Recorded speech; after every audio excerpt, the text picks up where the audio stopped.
අපේ අම්මලගේ පොඩි ලෙඩක් තියෙනවා. ඔය තාත්තලට වඩා අම්මලගේ තියෙන මේක. හොඳද? දරුවෝ කසාද බන්දලා දුන්නම් පස්සෙත් අපේ අම්මලා හිතනවා මේ ගෙදර මෙච්චර කල් වැඩ ටික කරේ මම. මෙතනින් එහාටත් වැඩ ටික දුවන්න ඕනේ කාට ඕනේ විදිහටද? මට ඕනේ විදිහටනේ. මේ ගෙදර දරුවෝ ඉන්න ඕනෙත් මට ඕනේ විදිහට. මේ ගෙදර මුණුබුරු මිනිබිරිය ඉන්න ඕනෙත් මට ඕනේ විදිහට. නැන්දම්මට සෙට් වෙන්නෙම නෑ ලේලි කරන මොකුත්නේ. මෙච්චර කල් බත් ව්‍යංජන ටික හැදුවේ නැන්දම්මා. මෙන්න පුතා ලේලි එකෙක් අං ඇවිල්ලා. ලේලි පටන් ගන්නවා ගෙදර බත් ව්‍යංජන ටික හදලා හොද්දලා ගන්න. කොච්චර හොඳට හොද්ද හැදුවත් නැන්දම්ම ඕකට ගිහලා ලුණු ඩිංගක් හරි දානවද නැද්ද? දාන ඔතනින් තමයි ප්‍රශ්න පටන් ගන්නෙනේ. අර ලේලි දැන් මෙච්චර කල් ගෙදර රැට දොරවල් ටික වැහුවේ නැන්දම්මා. මෙන්න ලේලි ඇවිල්ලා එකපාරටම ගෙදර දොරවල් ටික වහනවා. නැන්දම්මට ඔක සෙට් වෙනවද? නැන්දම්මට ඕක සෙට් වෙන්නේ නැහනේ. යනවා ගිහිල්ලා අර ලේලි වහපු දොර ආයි ඇරලා වහනවා. නේ සෙට් වෙන්නේම නෑ ලේලි කරන්නේවා. ඔතනින් නෙවෙයිද ප්‍රශ්න පටන් ගන්නෙ?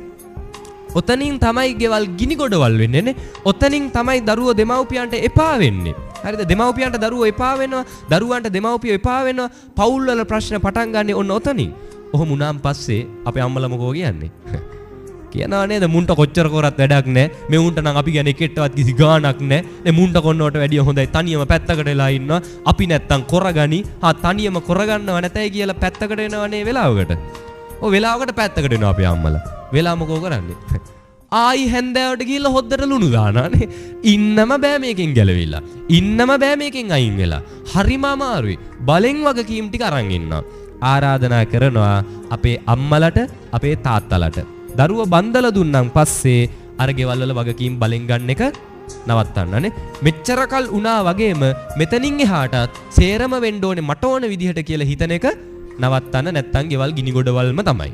පැහැදිලිද? උදව්වක් ඕනේ වුණොත් කරන්න හොඳද?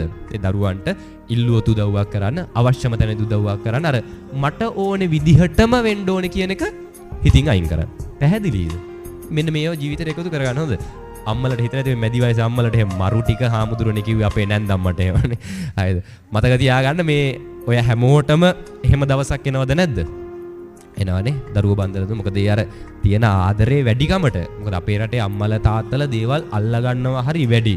විශේෂයෙන්ම දරුවෝනේ හරි ආදරෙන් අල්ලා ගන්න නිසාම අර වගකීම් බලෙන් ගන්න යන්නේ. ආරාධනා කරන මේ වැඩිහිටි අම්මලට අදින් පස්සේ නිදහසේ ඉන්න. හරිද? ඕනෙම වුණොත් උදව්වක් කරගන්න දරුවන්ට යාළගේ පවුල ගත කරගෙන යන්න දෙන්නනේ. ඇවිදින්න එහෙම යන්න හොඳද? නැත්නම් ඔය සමහරු කියනවා වයසට ගියන් පස්සේ මොනවටද ඕවනේ. එහෙම නෑ. මේ කාලේ ඇවිදින්න කරන්න. මේ කාලේ නිදහසේ ඉන්න. පිනක් දහමක් කරගන්න. නේ ඕනහක නිදහසේ යන්න. කාටවත් කරදරයක් නොවි සතුටින් ඉන්න. පැහැදිලිද? හරි.